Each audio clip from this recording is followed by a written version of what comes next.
Clarity number 4 कि पाकिस्तान की जो बयानिया है दहशतगर्दी का, उसको किस तरह इंटरनेशनली एक्नॉलेज किया जा रहा है और दुरुस्त माना जा रहा है. And one clarity that the people of Pakistan have got in this last year is about these internal facilitators जो आपके ज़्यादातर आपकी सियासत में पाए जाते हैं दहशतगर्द के. And we will talk briefly about all these three. Let me talk about the clarity that the leadership and the people have on this fitna al-Khawarij and fitna al-Hindustan. I will run a clip.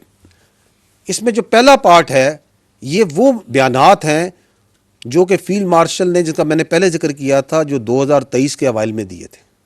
Because the clarity with this institution about who this ख्वारिज are and what is their perverted ideology was always there.